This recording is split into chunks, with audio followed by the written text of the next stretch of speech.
Right, we're live. Go. We're off. So here we are. Where we are now, 7th of June. So hi guys. Following up from our video we did, can you believe like middle of April? We literally, the last time we did an update was like 17th of April. And I feel like we've come a long way, I think, since then. So I think it was a kind of a good opportunity for us to get together and chat about what we've done and, you know, what it meant and what the future holds and where we're going to go from here, really. So, you know, my chance to grill you two about, you know, what we've done and hopefully give the athletes a little bit of an insight into, you know, why we did it, where we're going, you know, and what it means to us going forward. So, you know, let's start, I think, in probably the natural place, which is let's reflect back on the last 9 to 10 weeks, you know, of, let's be honest, bloody hard work. You know, the 24 or whatever it was, 90 seconds that we did on Monday was pretty brutal, you know. So whichever one of you wants to pick that up. So let's kind of reflect back on the last 9 or 10 weeks. Why did we did it? What's it meant? You know, what, you know, how's it affected us as a group of athletes? Right. Okay. I'll pick that one up. Okay. So why did we start this block? I guess the opportunity to race was taken away from us. We didn't have the ability to go outside other than for maybe 30, 60 minutes worth of activity a day. There was no swimming available whatsoever. And so we had to think about what could we really do to move things on in probably like one sport. And the natural thing was biking. We had this Zwift option open to us. We created the meetups and the ability to be able to ride together. And we basically created a fixed goal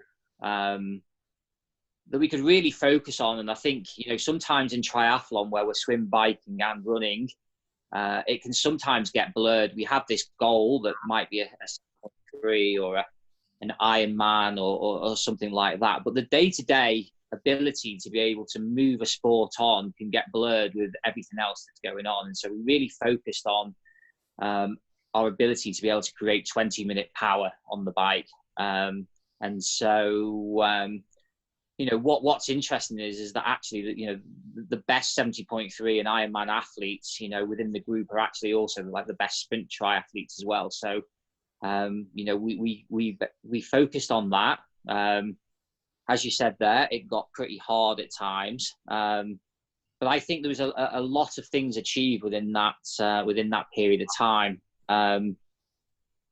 You know, I guess confidence and sort of mental strength to be able to get through these sessions, as you talked about there. You know, last Monday, some of the group ended up doing 27 times a minute, like a long way away when we started off with 2 sets of 6 times a minute and a half.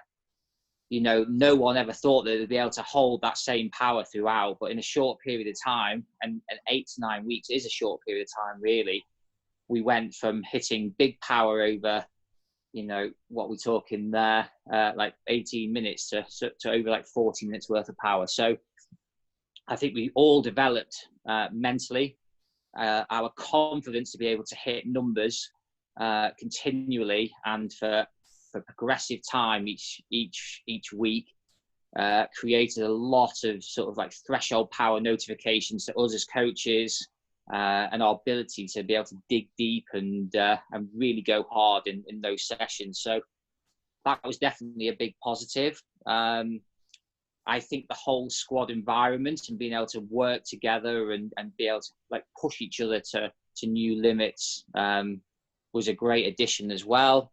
And I think it also allowed us to almost like take a step back and go like, why do we do this sport in the first place? And you know, without the ability to be able to race, you know, it took us back to it being about personal satisfaction of progressing, you know, and really trying to achieve something that maybe we hadn't done before. And I think, you know, for those athletes that really got behind us in terms of this block of training, then they got a massive reward, and it's unbelievable, like some of the results we got. So I think it's been a very, very positive thing what we did. Yeah, you could like add into that as well. Like I know one of the coaches mentioned in Friday's meeting. Like this has been a really weird part of our lives. Something none of us have ever been through before. I know everyone's calling it the new normal and stuff, aren't they? And it doesn't feel very normal sometimes. But I think we have created like a new normal for the meantime. While we're, everyone's moving on, we're doing it in a slightly different way. Like I said, one of the coaches was saying, how it's been like an emotional time for like a lot of athletes and the coaches, but everyone's sort of been through it together. And I don't think we'll actually forget, this block that we've done and the block that we're about to do, and it being in that squad environment. I think it's been pretty positive, and it's probably just a good note as well. Like we were just talking about earlier, I think most of the athletes have picked up on this and commented, but like the work behind the scenes from like the whole coaching staff has been immense. Like it's been harder work than ever before, putting all this together, making it happen week in, week out. It's big commitment from people. So like big thanks to them, all the guys that are making the daily stuff happen, the behind the scenes stuff that's going on, some really good sessions, and we hope to evolve this further and better as well. We've got plenty of ideas under our belt going forward here, so we'll come to that a little more in next bit. Yeah, no, I agree, and I think I think Stando touched on it there. I think that the athletes getting behind us and kind of embracing that new normal. I think thanks to them as well. We've had some really good feedback in the sessions, and I've had emails as the coaches have, and you guys have. At the kind of the top of the pyramid almost. But I think there is always that. You've got to create a collective spirit, and I think the people that have done that are the athletes themselves, and a big thanks to them, I think, as well. So kind of then, we've done this 9 or 10 weeks. What's next? Where do we go from here? Because we can't just do another block of intensity, and as things start to ease, where are we going to go from here, really? So that's probably something that we need to touch on. But one of the questions for me was, where did we feel that kind of, people saying, oh, we're doing similar key sessions, even though we're all different athletes. There's been a bit of noise around that. What's your view on that? Yeah. So obviously, like when we started all this, we were very aware of what we were as a company before, and maybe the path we were taking it down, in terms of like trying to develop a squad environment where people are doing the same key stuff each week. And that's probably the bit that, everyone sees is the key Monday session, the key Friday, the key Saturday. There's a lot of similar stuff going on. And actually, it comes down to, like Chris said earlier, our best time athletes are our best sprint distance athletes. Physiology is physiology. We all need the same things. It doesn't matter how you identify as an athlete. The days of racing Ironman long and slow, they're gone. We're trying to move people's performance on with what we're doing.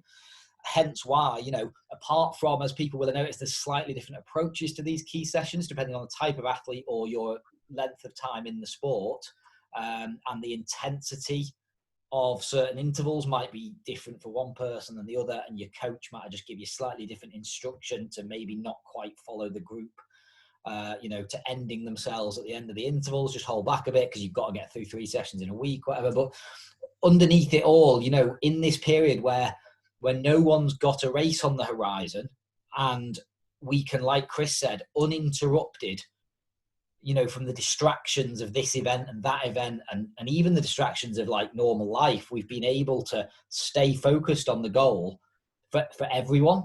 The advantages to for us with coaches as well, as much as it creates masses of work for us on the days everyone does these big key sessions, because you have to go in and analyze them all. But we're seeing like trends between different types of athletes, different ages of athletes, people that are, been in the sport a long time or not. And as we came to the end of the block, I was certainly seeing some athletes needed to just like rein things back into slightly shorter interval ranges or something. And that really is, I know right back at the start, Chris, when we discussed this, it was like a lot of like the run training you've been doing with some really good runners over the winter. You turn up for track, and although you might all be racing slightly different distances, the key session's the key session. The coach might get you to run with you and you to run with you and do it a little different, but essentially the outcome of what each athlete's gaining is the same, isn't it? So I think very, very subtle, the slight changes that are needed. So, if you're involved in the Saturday morning sessions, and some people are not doing 4.5 minute intervals, and other people are doing 5 minute intervals, some people were doing it at 110%, some people were doing it at 105%. These are the subtle changes that were just necessary for each athlete. So, either needing a slightly more recovery, or going harder, or not going so hard. And so, these are important little tweaks that, sometimes you don't actually sort of see in that sort of group session, but are really important. Yeah.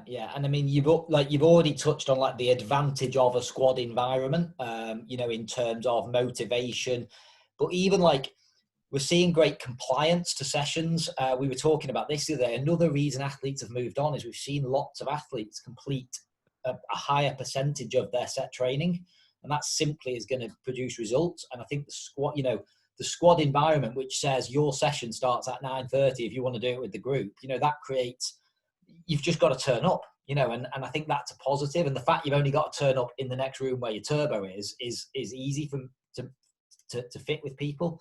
And I think it's why we see this as a long-term evolving process that we'll use as a company. I think even myself, with the 27 times a minute and a half, effectively, it's a pretty daunting session. And as you say there, just first of all you have to do is be on your bike and ready to go at 9:30 is the start point. Otherwise, you could be procrastinating out to 11 o'clock, 12 o'clock, 1 o'clock before you know it. Yeah. So you're on your bike at 9:30. That's that. And then as you go through you get 13 or 14 in, and you start to really question yourself.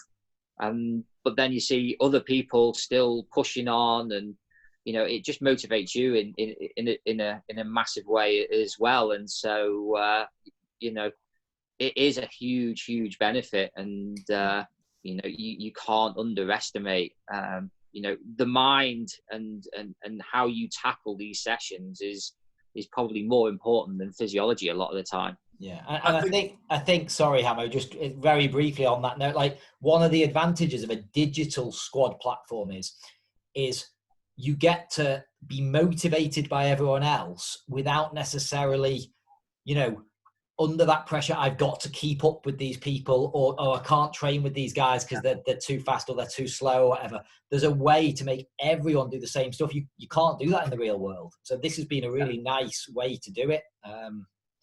Yeah, and that's probably what I was going to add. I think that, with the Zwift option, with the fact that we can sit in a meetup, we can all ride together. You stick to, my favourite saying on a Monday was, it's your number, nobody else's. You own it and you hit it.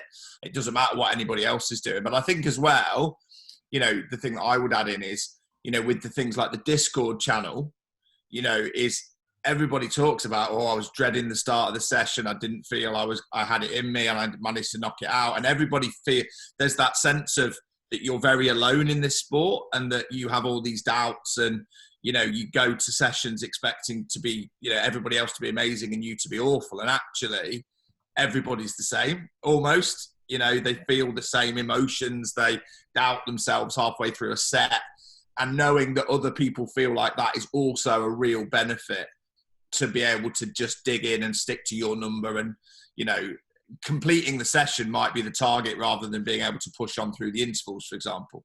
Yeah, definitely. And then, like, I think you obviously alluded to what you're going to ask us next about where this is all heading. But what I think before you ask that, this idea of people doing key sessions together and stuff, we see like the lay of the land in the next few months as there is a potential that maybe there's some time trialing on the horizon for those that want to time trial. We would obviously encourage most people to use this chance to learn to time trial well. It's a cornerstone of triathlon bike riding, but we'll go into that on another piece. And then there are some races on the calendar, September, October time, that may or may not happen. We'd all love to see them happen, and we've got athletes with one eye on that still. So, but we still believe that there is a way forward here over the coming 2 to 6 weeks that we'll talk about now in the short term, that we can evolve what we're doing and allow everyone to be like in a ready state to go in whichever direction they need to be. And that's anything from 10-mile time trials to Ironman. So I think if you go on to, if we like lead that into talking about the next block, that's probably a pretty good way of doing it. So so nice segue, I think. Almost like we prepped this, but it is like, what's next, isn't it? Is we've done this block, we focused on 20-minute power. First and foremost, I would imagine that the plan would be a little bit of recovery and then to start a new block. So what's that going to look like? How are we going to approach it? What's going to be different to what we've done? Okay, so we as you say, we're going into 2 weeks worth of recovery now. Some of the plan that we've been following has been very much on the elite side, and we have pushed ourselves to the absolute limit, physically and probably emotionally, in a lot of instances as well. And so we first of all need to absorb what we've done. And so the next 2 weeks are primarily all about building endurance, and we have sacrificed a bit of endurance to go through this quality sets that we've done, and then with some of the usual things that are in there. So we still got the team time trial happening on Thursday, and we still have the sprint race series, race 3, in 2 weeks time. But we're starting to think about what the new stimuluses are going to be in the next block of training. So the Monday sessions are still around, but it moves on to big gear work and more of an emphasis, where possible, to be in race position for what Phil talked about there in terms of potentially time trialing and racing through September and October. So the big gear work, 1 minute on, 1 minute off, 55 to 60 RPM, develops strength, but it's just done at a lower heart rate than what you'd be doing when you were knocking out 1 minute 30 intervals. And so the overall stress to the body is much less.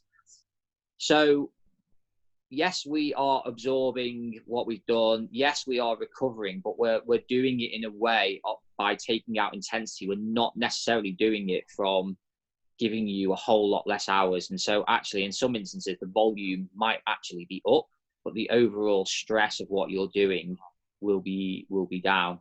Yeah. So we go through that for 2 weeks, and at the end of it, we do the race 3 of the sprint series, and almost like finish the block off, hopefully in style. We don't see this as that you've finished the block and we're starting a new one. We haven't finished what we started. And so, we're putting a big emphasis on this last race. We're putting a big emphasis on really testing ourselves and seeing where we finished off, and then we'll start the process of the next 4 weeks after that. Yeah, I mean, you could actually think of this as like, I totally agree with increasing the volume, dialing the intensity back. Even, volume doesn't necessarily mean 5 hours on the bike on a Saturday.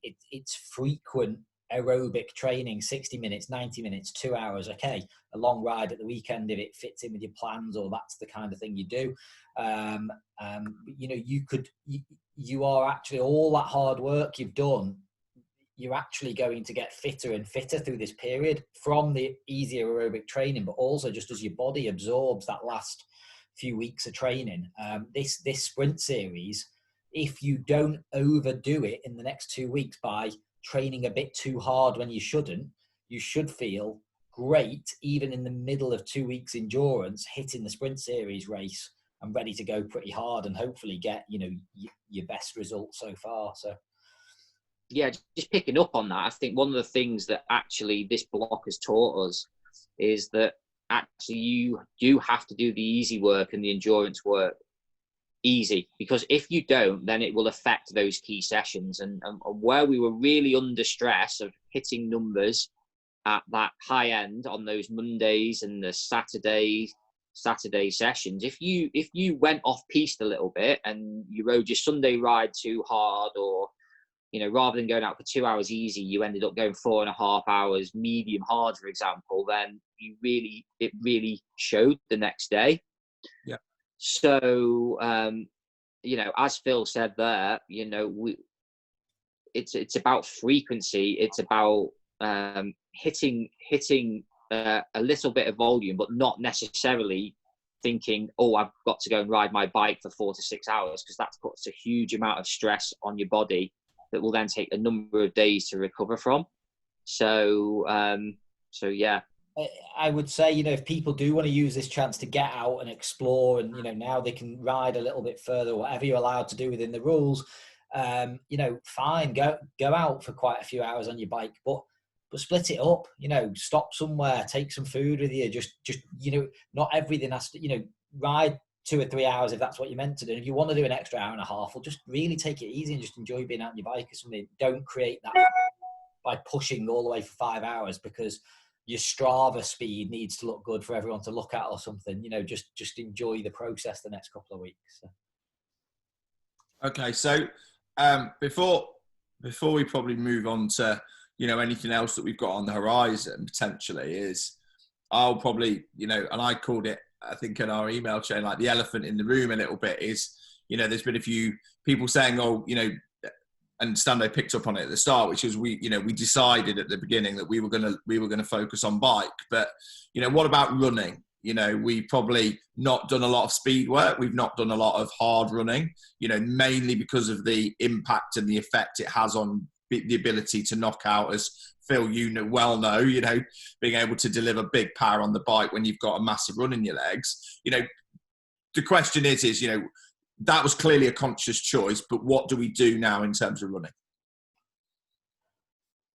Well, I think on reflection, you know, we've discussed this and looked at people's run off the bike in sprint series or in training, and I would say on the whole, you know, people are fit. That, you know, they're actually running okay. We don't have those races on the horizon. People have carried over maybe some good run form from the winter still. And I think we're just at the point now where we're going to try in the next block and not see any deterioration in what's there. I think, you know, most people are running just fine, those that have been on this bike stimulus. And actually they'll be able to continue improving on the bike. Because I think, you know, like Chris said earlier, 8 or 9 weeks of a bike block. I mean, so what? You know, some people started riding bikes 30 years ago. You know, that's a long block. So, you know, we need to move this on further. So we don't want to jump back into forget the bike now, let's go to run. But we're just mindful that actually by inserting some well-timed speed work, that should be enough to just keep the cobwebs away, you know, there's nothing wrong with running lots of slow, easy volume. You know, this really helps you running. And I think what we saw in the last sprint series is loads of people running really well off the bike. And that's a true test of your aerobic ability to run. You know, triathlon running is not like your best 5K time. That would be the mistake at the moment of people starting to worry about how fast they can run 5K off the bike. You know, you can't move on your 20-minute power and your 5K standalone running at the same time. It's just too damaging on the body. So But I think just probably from my perspective, is probably just to add to that is it does show, and this is one of the joys of probably being a three sport, is we know that swimming to biking to run, is VO2 ability and aerobic ability in the pool benefits you on the bike, and being strong on the bike and having a good engine on the bike will help your running. And the fact that we've not done it shows that actually you can still maintain the quality and the engine. I'll give you another great example. People that have been really diligent with swim cords and strength, and actually just those people that are fit from all this training have got back in open water in the last couple of weeks, and the general feedback is, do you know what, feel all right. Well, you will do, because you're fit, the transfer's there, you've been doing some upper body maintenance, great. That's there's another example of, you don't have to always be pushing in all three, especially when we're really trying to raise the bar in one of them. And I think we're talking here about this bike stimulus block, but I know I've had athletes on run stimulus as well, and there's a reason they're not involved in this bike stimulus block, because and I'm one of them. You can't do both at the same time if you're really going to raise the bar in one. So anyone watching this that's thinking we're talking about just the bike, it's the same principle applies to those who I've got on run stimulus as well. I think it's important to sort of recognise that getting to a new level in a sport is challenging, and it requires something probably different to anything you've done before. Going back to a level that you have created before is a lot easier, and you sort of alluded to it there. That personally for me, I did a big run block over the winter. My biking was way behind, probably where it would have been in previous years, having done swim, bike, and run across the winter. But a big block like this has ended up my biking being stronger than it's ever been before. So and I bet you're still running well. I bet you're still running well, aren't you, from the run stimulus in the winter? It carries through, doesn't it? So, yeah, absolutely. So, I don't think people should be concerned. I think, when I look at myself, I go, do I have the raw speed that I had when I was running during the winter? No, I don't. Do I have the ability to be able to hold run pace aerobically very strongly? Yes, I do, and could probably turn it around very quickly in 4 to 6 weeks. But what's the point if you're not going to be run racing at any time in the foreseeable? So we're well aware of where athletes are up to, and we know how we can turn it around when time comes. But for now, and with the Zwift environment, the squad environment, and the success we're having with the bike stimulus, it makes absolute sense to continue this for a period of time, especially with time trials potentially in the pipeline over the next 4 to 6 weeks. Yeah. So we've used the R word, racing. It's looking like racing's probably not going to happen. If it is, it's going to be restricted or limited, and and probably not. People are getting excited about stuff that may not or may go ahead. But I think that there are rumours afoot that that you boys have something in the pipeline. So here's a golden opportunity for us to probably talk about that. So how do we create that bigger challenge? We've done the lockdown sprint series. We're going to get race 3, which has been a short time trial, a short bike run off. How do we create something that's a little bit more of a challenge? Yeah, so we were just talking on the phone the other day, weren't we? And it's something we've been aware of for weeks of, people wanting, we deal with people that want to push their limits all the time. That's just it's what pulls people into this sport. Ironman has driven the sport near enough. People want to aspire to that brand and these long distance races or whatever. So, and we've done this sprint series thing, and we've moved people's power on and stuff. And look, we're well aware that most people are not prepared for an Ironman at the moment. So, but what we sort of think people are also need the mental stimulus of like an endurance based challenge. So we're going to keep the details a little bit vague tonight because there's some stuff to finalise, quite the mechanics of how it's going to work. But we're going to basically do our own version of long course weekend. I think we're talking about the weekend of 18th, 19th, 20th July. I think that was right, wasn't it? 17th to 19th or 17th, yeah. It essentially is we're going to allow the Thursday and the Friday for the swim to take place because different people might not have access to a lake on a Friday. So at least it gives you 2 days to find a way of getting your swim in. The bike will be on the Saturday and the run will be on the Sunday. What we're sort of trying to challenge people with here is, different approaches, race it or complete it. We want people to like step out of their comfort zone a little bit from a completion point of view. So, those that have never done a 70.3 and fancy the challenge, this is a great opportunity spread over 3 days. Those guys that identify as 70.3 racers and want to see where they're at in all three sports, this is a great chance to test yourself. And we're also from a full Ironman distance going to do, iron distance swim, iron distance bike, and then it will be a reduced length run on the Sunday. There's still some debate quite on the length here, but running a full marathon in 5 weeks, 6 weeks time, not a good idea for anyone. For those guys racing in September for potential Ironman still on the card, this is a great chance to do something that's good preparation without killing yourself with the marathon on the Sunday. We want to turn it into a proper event. We're looking at like a live tracking system that everyone can see where everyone's up to on each day. We'd like to involve a charity element to it as well. And with some more details to come on that in the week. So, we'll get some branding behind it and we're going to turn this into, the next focus for people, if you like. But I think also we shouldn't make it the be all and end all. We are training in a certain way, as we discussed. Physiology is physiology. We want everyone to keep moving on. This is a chance to just push your endurance limits and scratch that itch, if you like, that none of us have been able to do. So, you guys got anything to add on that, or? No, just to say that regarding the bike, you'll have the opportunity to do it outside if you wish, or we'll also set up Zwift meetups so that you can complete the distance on there.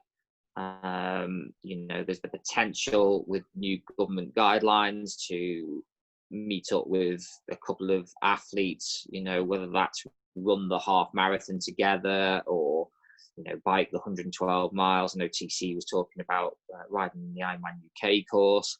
So, there'll be different opportunities to complete the distance in whichever way you wish to do. So, but we're just finalising details, and then we'll post it in the next week or so. Yeah. Sounds good. Sounds a challenge. Sounds exciting. And I think again is it gives everybody a focus. Just in the distance, isn't it? To just stop the head falling off, or just believe a little bit in the journey. Dare I say that? Sounds always slightly cliche when you say that, but I think we are on a little bit of a journey. I think at the moment in terms of the way that we're training and still giving us a way to motivate ourselves. Exactly. I think it adds to, it's something else we can all do together, and that's going to help the motivation for people as well. So I think it'll be a nice event to do, as well as some people it's competitive, some people it's about completion, some people it'll be about learning to cover those distances for the future of their own racing as well, and what they'll learn from that. So I think there's a load of positives. Sorry, you were going to say something. No, I wasn't. I'm pretty done. I feel like I've grilled you enough. I think so. I don't. Unless there was anything else you boys thought. Yeah, there was one little bit we sort of skipped over. There was in relative to the next block that will be coming up. Chris was talking about preparation with some big gear work continuing this week on the Mondays. As we head into this next block, we'll release details closer to the time as to what and why will be, why things will be in the next block from a physiological point of view, what people are getting out of it, how they should approach it. We'll cover that off in maybe 10 days time before the next block starts, and everyone's got a clear idea as to what the sessions are for. Although obviously your weekly guidance is perfect anyway, isn't it? So yeah. I think that was it really. I don't think there was anything else looking through my kind of scribbled notes really. I know I was probably going to say about just, and again, probably open it to the floor really is, just things to think about, the fact that the government guidelines are allowing us to go out for longer, and, we've ridden our bike inside for quite a long time. Dare I say it, we've already had a couple of, offs from our athletes. Wiggle do stabilizers. Yeah. Need to get a bulk deal, but I think I would probably the thing I would probably add is as we venture outside, I think we just need to learn the road craft again. I think that we've probably lost from being indoors for 10 to 12 weeks, and don't go out straight away, on your TT bike with your aero helmet on, not paying attention to traffic, because that's not going to do you any good. And as you say, break the rides up, get used to it. If anybody would like to know, Cheshire roads are still awful from a pothole perspective. Oh no, the worst. Yeah, exactly. So, we just need to think about that. And I don't know whether you boys want to add anything. And I think probably Stander and I were talking a little bit, because he's just come back from a swim, is the fact that the weather's reduced the temperature in the water a little bit over the last few days. Yeah. So just prepare yourself a little bit, open water, same rules apply, go in, get used to the temperature, if the temperature's dropped by 5 degrees, don't go for an hour swim, get used to it, get in and get out, keep yourself warm, because the last thing you want to be doing is picking up any reduced immune system at the current time, I think.